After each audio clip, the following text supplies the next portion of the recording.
ಎಲ್ರಿಗೂ ನಮಸ್ಕಾರ. ಏನು ಇವತ್ತಿನ ದಿವಸ ನಮ್ಮ ಕೋಲಾರದಲ್ಲಿ ನಮ್ಮ ಜನಪ್ರಿಯ ಶಾಸಕರು ಕೊತ್ತೂರ್ಜಿ ಮಂಜುನಾಥ್ ಸಾಹೇಬರು ಸಹಕಾರದಿಂದ, MLC ಅನಿಲ್ ಕುಮಾರ್ ಸಾಹೇಬರು ಸಹಕಾರದಿಂದ, MLC ನಸೀರ್ ಅಹಮದ್ ಸಾಹೇಬರು ಸಹಕಾರದಿಂದ ನಾವು ಎಲ್ಲ ಕೋಲಾರದಿಂದ ಎಲ್ಲ ಜನತೆ ಇವತ್ತು ಚಿಕ್ಕಬಳ್ಳಾಪುರದಲ್ಲಿ ಒಂದು ಆಂಬುಲೆನ್ಸ್ ಸ್ಟ್ರೈಕ್ ನಡೀತಾ ಇದೆ. ಅಲ್ಲಿಗೆ ನಾವು ಎಲ್ಲ ಇಲ್ಲಿ ನಮ್ಮ ಕೋಲಾರ ಜನತೆಗೆ ಕರ್ಕೊಂಡು ನಾನು, ನಮ್ಮ ಅಣ್ಣ ಸಾದಿಕ್ ಅಣ್ಣ ಕೌನ್ಸಿಲರು ಎಲ್ಲರೂ ಸೇರಿ ಇವತ್ತೊಂದು ದಿವಸ ಈ ಆಂಬುಲೆನ್ಸ್ಗೆ ನಾವು ಹೋಗ್ತಾ ಇದ್ದೀವಿ. ಪೂರ್ತಿ ಕೋಲಾರದಲ್ಲಿ 30ಕ್ಕಿಂತ ಹೆಚ್ಚಾಗಿ ಬಸ್ಸು ಕೋಲಾರದಿಂದ ಇವತ್ತಿನ ದಿವಸ ಕೋಲಾರದಿಂದ ಹೋಗ್ತಾ ಇದೆ ಚಿಕ್ಕಬಳ್ಳಾಪುರಿಗೆ. ಇವತ್ತು ಎಲ್ಲರೂ ನಾವು ಸೇರಿ ಆಂಬುಲೆನ್ಸ್ನಲ್ಲಿ ನಮ್ಮ ಕಾಂಗ್ರೆಸ್ ಪಾರ್ಟಿಗೆ ಫಲ ಬರಬೇಕಂತೇಳಿ ನಾವು ಎಲ್ಲ ಕೈ ಜೋಡಿಸಿ ಎಲ್ಲ ಕಾಂಗ್ರೆಸ್ ಪಾರ್ಟಿಗೆ ಒಂದು ಶಕ್ತಿ ತುಂಬಬೇಕು, ಒಂದು ಧೈರ್ಯ ತುಂಬಬೇಕು ಅಂತೇಳಿ ನಾವು ಎಲ್ಲರೂ ಸೇರಿ ಇವತ್ತೊಂದು ದಿವಸ ಎಲ್ಲ ನಮ್ಮ ಅಣ್ಣ ತಮ್ಮರು ಎಲ್ಲ ಸೇರಿ ನಮ್ಮ ಶರ್ಫುದ್ದೀನ್ ಅಣ್ಣ ಇದ್ದಾರೆ, ಅಮಾನ್ ಅಣ್ಣ ಇದ್ದಾರೆ, ನಜೀರ್ ಭಾಯ್ ಇದ್ದಾರೆ, ಯಾಕೂಬ್ ಇದ್ದಾರೆ, ನವಾಜ್ ಇದ್ದಾರೆ, ಮುಖ್ಯವಾಗಿ ನಮ್ಮ 23ನೇ ವಾರ್ಡ್ ಸದಸ್ಯ ಸಾದಿಕ್ ಅಣ್ಣ ಇದ್ದಾರೆ. ಎಲ್ಲ ನಮ್ಮ ಅಣ್ಣ ತಮ್ಮರು ಎಲ್ಲ ಸೇರಿ ನಾವು ಇವತ್ತೊಂದು ದಿವಸ ಎಲ್ಲ ನಮ್ಮ ಕೊತ್ತೂರ್ಜಿ ಮಂಜುನಾಥ್ ಸಾಹೇಬರ ಸಹಕಾರದಿಂದ ಎಲ್ಲ ಬಸ್ಗೆ ಜೊತೆಯಲ್ಲಿ ತೊಗೊಂಡು ನಾವು ಎಲ್ಲ ಆಂಬುಲೆನ್ಸ್ಗೆ ಹೋಗ್ತಾ ಇದ್ದೀರಿ.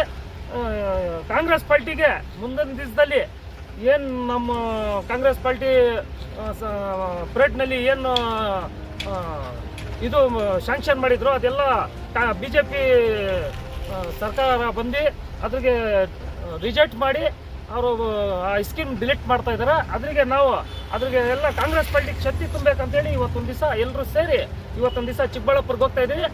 ಯಾವುದೇ ಕಾರಣಕ್ಕೂ ನಮ್ಮ ಕಾಂಗ್ರೆಸ್ ಪಾರ್ಟಿಗೆ ನಾವು ಬಿಟ್ಟು ಕೊಡೋದೇ ಇಲ್ಲ. ನಮ್ಮ ಕೊತ್ತೂರ್ಜಿ ಮಂಜುನಾಥ್ ಸಾಹೇಬರಿಗೆ, ML ಅನಿಲ್ ಕುಮಾರ್ ಸಾಹೇಬರಿಗೆ, MLC ನಸೀರ್ ಅಹಮದ್ ಸಾಹೇಬರಿಗೆ ಯಾವುದೇ ಕಾರಣಕ್ಕೂ ನಾವು ಬಿಟ್ಟು ಕೊಡೋದಿಲ್ಲ. ಇವ್ರು 3 ಜನ ಲೀಡರ್ಶಿಪ್ ಅಲ್ಲಿ ಎಲ್ಲರೂ ಸೇರಿ ನಾವು ಇವತ್ತೊಂದು ದಿವಸ ಕಾಂಗ್ರೆಸ್ ಪಾರ್ಟಿ ರಾಹುಲ್ ಗಾಂಧಿ, ಕೊತ್ತೂರ್ಜಿ ಮಂಜುನಾಥ್ ಸಾಹೇಬರಿಗೆ, ಅನಿಲ್ ಕುಮಾರ್ ಸಾಹೇಬರಿಗೆ, ನಸೀರ್ ಅಹಮದ್ ಸಾಹೇಬರಿಗೆ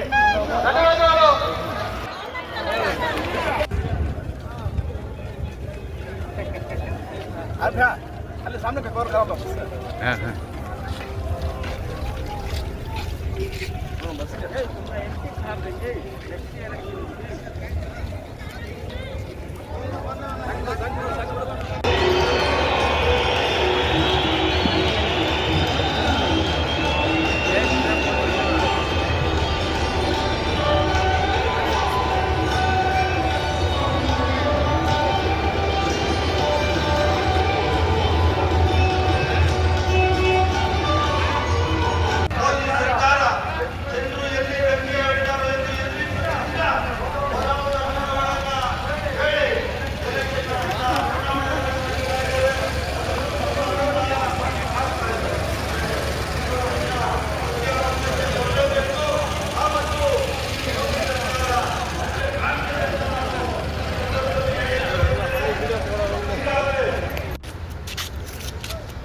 के अंदर बोला जाती है।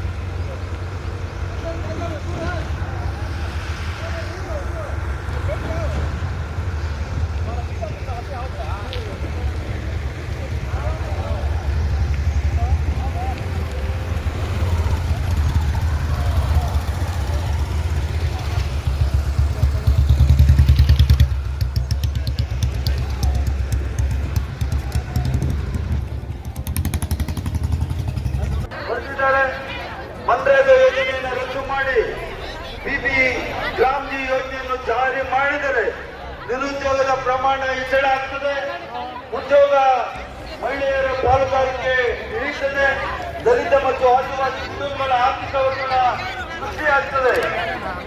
ಆದ್ರಿಂದ ನಮ್ಮ ಬೇಡಿಕೆಗಳು ವಿಕಸಿತ ಭಾರತ ಕ್ರಾಂತಿ ಯೋಜನೆಯನ್ನು ಸಂಪೂರ್ಣವಾಗಿ ರದ್ದುಗೊಳಿಸಿ ಮನ್ರೇಗಾ ಕಾಯ್ದೆಯನ್ನು ಮತ್ತೆ ಜಾರಿಗೊಳಿಸಬೇಕು, ಜನರ ಉದ್ಯೋಗದ ಹಕ್ಕನ್ನು ಪುನಃಸ್ಥಾಪನೆ ಮಾಡಬೇಕು, ದೇಶಾದ್ಯಂತ 400 ರೂಪಾಯಿಗಳ ಕನಿಷ್ಠ ವೇತನವನ್ನ ನೀಡಬೇಕು ಅಂತ ಹೇಳಿ ದೇಶಾದ್ಯಂತ ಇವತ್ತು ಕಾಂಗ್ರೆಸ್ ಪಕ್ಷದಿಂದ ನಾವು ಈ ತರ ಒಂದು ಪ್ರತಿಭಟನೆಗಳನ್ನ ಹಮ್ಮಿಕೊಂಡಿದ್ದೀವಿ.